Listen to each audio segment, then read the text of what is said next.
pa uso ang cellphone,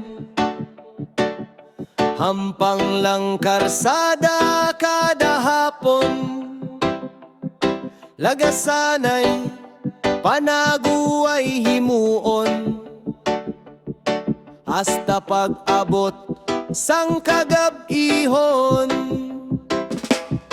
Apang sa subong nga tion, mga bata wala gabulag sa kamot ang cellphone.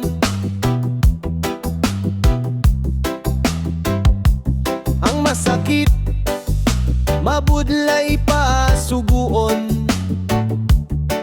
mapuli lang sa balay kung magkaon. Masakit sa mga ginikanan kung hangpon, wala ka man sang dapat basulon, kundi ang aton mga kaugalingon.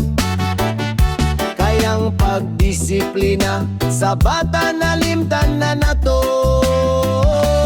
Masakit lang isipon ng kamatuoran, mga kapabayaan sang mga ginikanan.